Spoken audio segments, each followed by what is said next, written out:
Our guest now is Harun Armagan, the Deputy Chair of Human Rights at the AK Party. Thank you so much for joining us on France 24. How are you feeling this evening?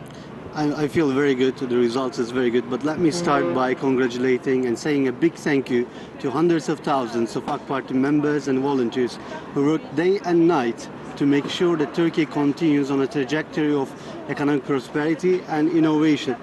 And let me be very clear here. In the last 48 hours, the France 24 peddling unfounded accusations that last year's referendum was fraudulent. The OECD election monitoring group have never made such allegations.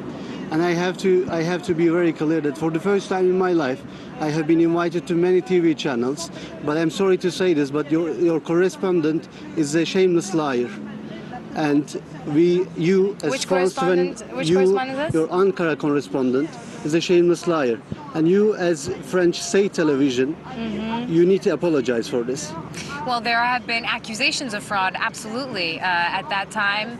Some people, in fact, are afraid of accusations of fraud this time around as well. There have been videos circulating on social media of ballot stuffing. There has been violence in some parts of the country in the east where 3 people were killed at a polling station. People are concerned about the possibility of fraud in this election. Look, I would be happy to address those questions, but please. it's a shameless way. It's a shameless way that France 24 is trying to influence Turkish elections. We are not in 1900s, and Turkey is not a colonial territory. We demand an official apology from France 24. And to address your questions, there are irregularities in every elections, and there is an independent board which consists of members from all political parties to investigate all these accusations and investigate all these irregularities. We are very open and clear with that. Right. Okay, well, we'll get back to that issue of fraud, but so far this evening, the AK Party is coming out on top, and as far as the preliminary results go, it looks like Erdogan might make it over 50%. Right. The result is as we expected before the election, because we were on the ground on the days and we were seeing the polls. We know what we are saying to people and we see their reactions. We were sure that we would get in the first round, and President Erdogan is going to get it in the first round. And what happens if he doesn't, though? What happens if at the end of the official round voting, the official results, excuse me, will there be a second round, maybe? Obviously, the Constitution says if he doesn't, but the numbers, the realistic numbers now over almost 85%, it's certain that he will get that number. That's right. Now, Erdogan is also, the AK Party in general, is also, of course, in Parliament that is going from 550 seats to 600, as we know, with the constitutional changes. How likely is it that the AK Party will become dominant in the Parliament as well? We have the results show that we will have the majority in the parliament, and I don't think that's going to change after this result. And it's important to say that this result is no surprise for us, because AK Party is the only party that brought political stability, economic prosperity to this country, and people are simply giving their confidence to AK Party more and more.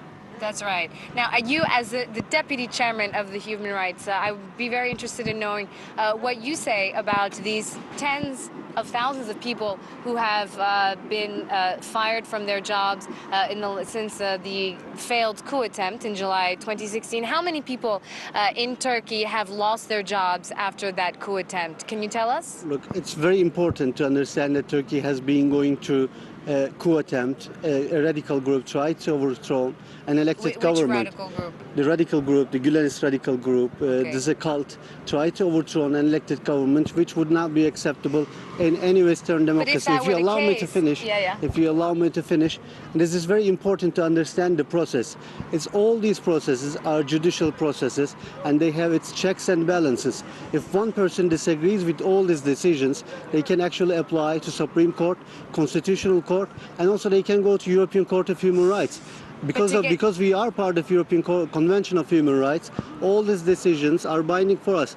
If you allow me to add this, we would be very happy that every decision is challenged by law, so no one's rights are violated. Well, there are 50,000 people who are actually awaiting trial, in addition to those 150,000 people, around 40 to 60, it depends on the numbers, who have lost their jobs. But just if the Gulenists, as you say, were behind that failed coup attempt, then why go after journalists? Why go after university professors? Why go after other people who are not linked to that movement?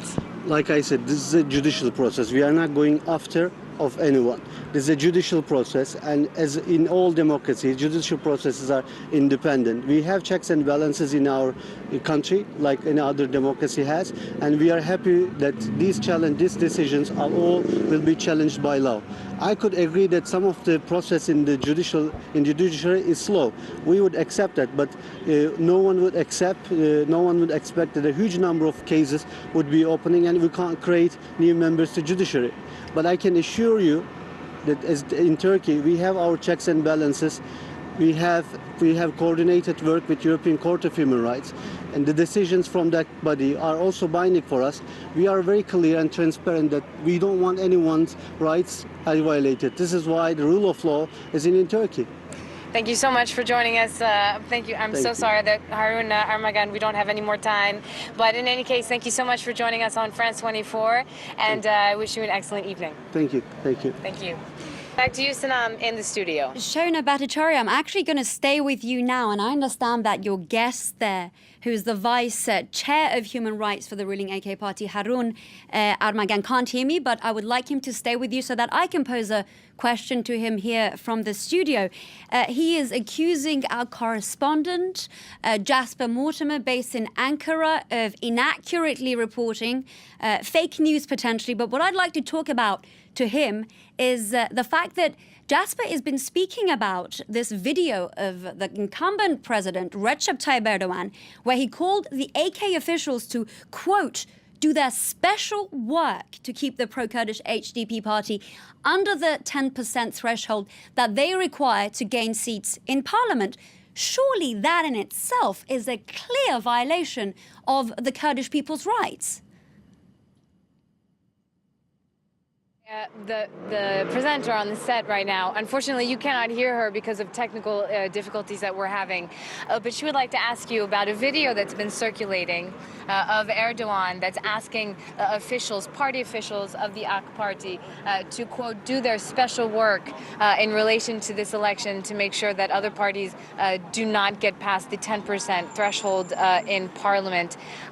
If that is the case, then she's wondering how you can say that our correspondent Jasper Mortimer is wrong about saying there was fraud accusations in the last the constitutional vote. The shameless lie that came from your correspondent was about the referendum. But the videos you're talking about was about this election, and yes. Let me clear that one as well. I'm glad that's actually been asked. President Erdogan was talking about the HDP voters because Turkey AK Party is the largest party that attracts Kurdish votes in Turkey, and HDP comes right after us. In last elections, we have won over 1 million ethnic Kurdish votes from HDP. So it was another part of our strategy that President Erdogan was saying that we should vote, we should gain more votes from ethnic Kurds, and that was the video, and that was very clear. I think there is nothing wrong with that. And when he was talking about doing special work, what kind of special work is he referring to? Look, AK Party has over 9 million members and volunteers, and each of us have been working day and night to make sure that Turkey continues in economic prosperity and innovation. What he was referring? Was he referring to something in particular? We try to reach every individual in our neighborhood. So we tell about the projects of AK Party. But if we don't reach to anyone, we believe that. But that's the normal work of a party. It's not the special work of a party. Of course, it's the normal work. Yeah. So what is the special work of the party? The special work is the ethnic Kurdish votes. For us, it's very critical, okay, so and we are the largest party that gain ethnic Kurdish votes. I would like to target more, and that's nothing absurd on that, nothing abnormal about that. Okay. Thank you so much again. Speaking to us on France 24, Harun Armagan.